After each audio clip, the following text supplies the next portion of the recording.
I'm here with Mark Nelson of Rio Grande, and you know, today we're talking about natural materials. But what happens oftentimes, though, is that natural materials can be not only hard to find, but in many cases endangered. That's exactly right. So what Mark is going to do is to show us how to create the look of natural materials using other fine pieces. Right. And these are great examples of what we're going to do. We're looking at the necklaces right now. Basically, this is a PVC type material, plastic material, that when you work it, you can make it look exactly like bone. That's incredible. Right. Because you would never think. And then even this one, we have incorporated some other sort of lampwork beads with it too. That's right, handmade beads and textured to add interest.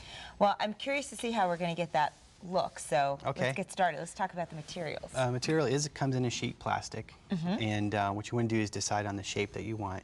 This stuff is highly carvable. You can carve it like you would wood, or you can cut it like, work it like you would a sheet metal. And what you want to use is a really coarse blade, because this stuff will clog your blades really easily. Really? And I want to make a 1-inch square, so I'm going to take these dividers and just mark where I want to cut. The line's a little hard to see because it's all white, but when you get your light up, you can see it. And one note is that this stuff creates kind of a fine dust, and it carries a little static charge. Really? So I do not suggest wearing fleece when you're doing this, because it kind of attaches to your clothes. But it saws fairly easily. It does. Yeah, and as you're cutting it, it'll emit a slight odor, but that's okay, because it is plastic. You just don't want to heat it up and melt it. Okay. And you'll end up with like a real kind of fuzz here. You can break that off with your finger. It is kind of rather hard, so it's easy to file. And you can clean up all your cuts that way.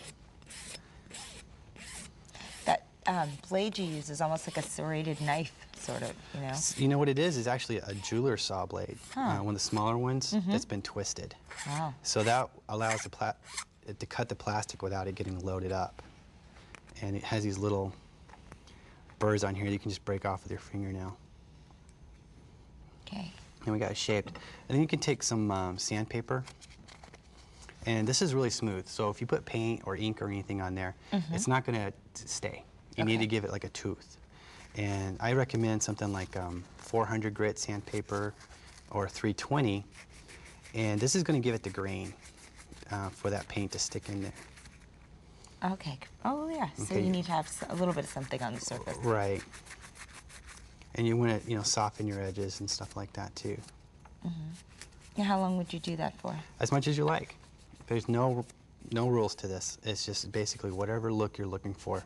You can leave the file marks, which leave a really nice texture, or you can sand to almost a polish. Okay.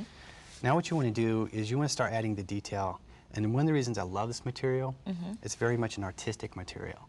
If you like drawing and painting, you could do anything you want on this, because in the end it's going to look a little bit like scrimshaw. Like a blank canvas. It is extremely a blank canvas. And you go in here and you draw, and you inscribe here with a scribe or a sharp tool. This could be a craft knife. So you're basically drawing by scratching. By scratching. Right. Not really drawing with a pen or a marker or anything like that. No. You can lay out your designs with a pen or a pencil, and then you can go ahead and scratch. You got to scratch it in. We've got a heart there, I think. Yeah, start with a heart. And the more detail you add, the better the image is going to be. Okay. And once you have it all complete, and you can use drawing techniques like cross-hatching, stippling, and all that stuff. Ooh, got some paint working here. And you just smear it on. What kind of paint is that? This is an acrylic paint, so it sticks really good. It's going to be a durable piece of jewelry. Okay, so I have to ask you, why are you using your finger as opposed to using a paintbrush or something like that? I'm just messy. But could you do it with a paintbrush if you wanted to? Paintbrush, I really like to paint with toothpicks because they're disposable. Oh, that's right, you flatten down the end. Right. Okay. They're disposable and you don't have to clean them up. Q-tips work great too. So any like cotton swab in there. Right. And see, now your image is popping out. See? Oh. And then you don't stop there though.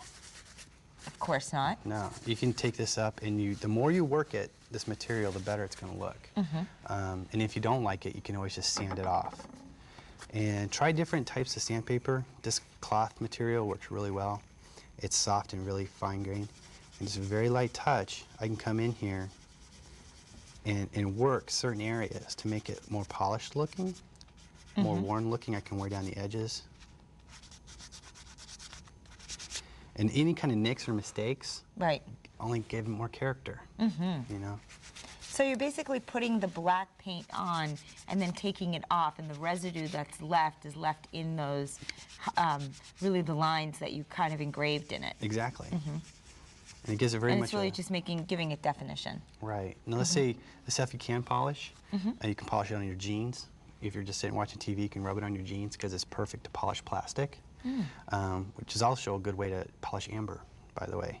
You can use a really fine grit sandpaper like 3000 grit or 8000 grit and just gently rub it, and it'll give it a much more kind of worn look and a slight sheen to it. Now, if we had, I know you were showing a heart before, you were engraving one, but what if as you were cutting it, you were cutting a shape that was a little more regular, almost like the bone that we saw in the beginning? Right. You know, we saw that necklace that had that bone design. Basically, I use carving techniques to do that. So it's almost like carving wood or something like that? Yeah, really close to wood. A little bit like plaster. And I use wax carving tools to do that with. And you lay it out on a thick sheet. So because like these come in obviously different layers. Thicknesses, right. So you do something like that. And that all started from a flat sheet. And you just carve and carve with a craft knife, carving tools with a flex shaft, and things like that. Because this stuff can be drilled, it can be stamped, you can inlay epoxies into it. It's very, very versatile and very much an artistic medium. Absolutely. So how are we doing with this? Are we done? We can keep going. We got, to do this bracelet, I had to link it together. Let's go ahead and do the bracelet. So I found some screw eyes, and all I need to do there is use a flex shaft. I knew there had to be some kind of heavy tool. You know what I mean. That's right. And, but I found these screw eyes that work great as a linking device, and you just go ahead and drill your hole. Now when you're drilling this material, don't drill too fast because it comes off in these little slivers. And they start to get hot and they'll melt. Really? And it gets a little hard to keep drilling once they do that. Right. And of course I see you're wearing your safety glasses. Yes. Try to always use safety glasses when you're using a flex shaft or a rotary tool. So those are just little And you want little pins, and I want to make sure that my hole is deep enough so that I can glue those in there. And once they're glued in there, I can link them all together with jump rings. Oh, look at all the designs you made on these. Now, with these, did you just draw them individually? Make the mark on them and then just do it with the paint like you showed you before? Just like I did before. And the neat thing about this is you can use any kind of color of paint. And if you want to mix your paints to get unique colors, you can do that too. So your palette is wide open. But now, did you do, for instance, this one has the black, the white, and the red. So before we did the black all over just to get that sort of outline, but if you to keep the white, did you use your, you said you like to paint with a toothpick? Yeah. Did you have to paint that separately and be a little bit more precise? I did. And what I did is I worked from the inside out. That way it's a little easier to do.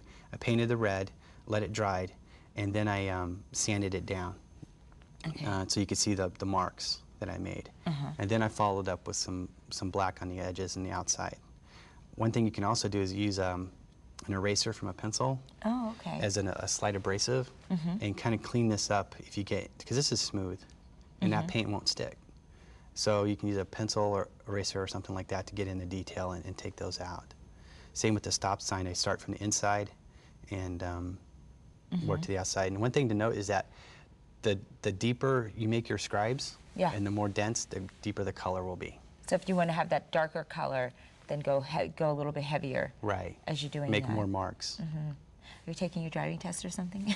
No, I was just thinking about the things I see every day. Every day, Route 66. That's I right. love that, very famous. Let's take a look again at what Mark brought with him. These pieces right in the center, those are the pieces that are made, which is just incredible to me, from this material. Right. Very versatile. Inlaid silver as well. Fantastic. Thank you so much, Thank you. Mark. That was fun. Well, Katie Hacker is going to be coming up next.